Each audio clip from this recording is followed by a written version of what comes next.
Hello everyone. तो हम आज बात करने वाले हैं खेसारी लाल यादव जी और शिल्पी राज का एक बहुत ही बेहतरीन सॉन्ग के बारे में, जिसका पोस्टर आ चुका है और फुल वीडियो सॉन्ग का रिलीज डेट भी आ चुका है। और इस गाने को लिखे हैं छोटू यादव जी और इसमें म्यूजिक दिए हैं आर्या शर्मा जी।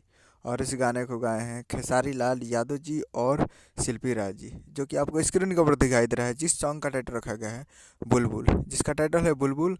और वीडियो में खेसारी लाल यादव जी और नीलम गिरी जी, फिट में है नीलम गिरी जी। और ये बहुत ही बेहतरीन सॉन्ग है और ये बहुत ही ज़बरदस्त सॉन्ग है। और ये फुल वीडियो सॉन्ग को रिलीज़ किया जा रहा है। Full video song release in on 2 जनवरी 2026 को सुबह 7 AM पे फुल वीडियो सॉन्ग को रिलीज़ किया जा रहा है। यानी ये गाना को कल नहीं परसों इस गाने को रिलीज़ किया जाएगा। तो आप लोग तैयार रहेगा परसों 2 तारीख को सुबह 7 बजे फुल वीडियो सॉन्ग को देखने के लिए, जो कि काफ़ी बेहतरीन सॉन्ग है। और वीडियो में आपको स्टार्टिंग में खेसारी लाल यादव जी और नीलम गिरी जी नज़र आएंगे।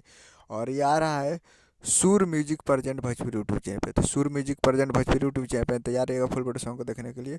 तो यही है अपडेट था। अमित का वीडियो से चैनल को सब्सक्राइब कर लगा ताकि ऐसे खेसारी लाल यादव जी का लेटेस्ट आता है वीडियो। सब वीडियो को लाइक कीजिए। मिलते हैं अगले वीडियो में। जय हिंद, जय भोजपुरी।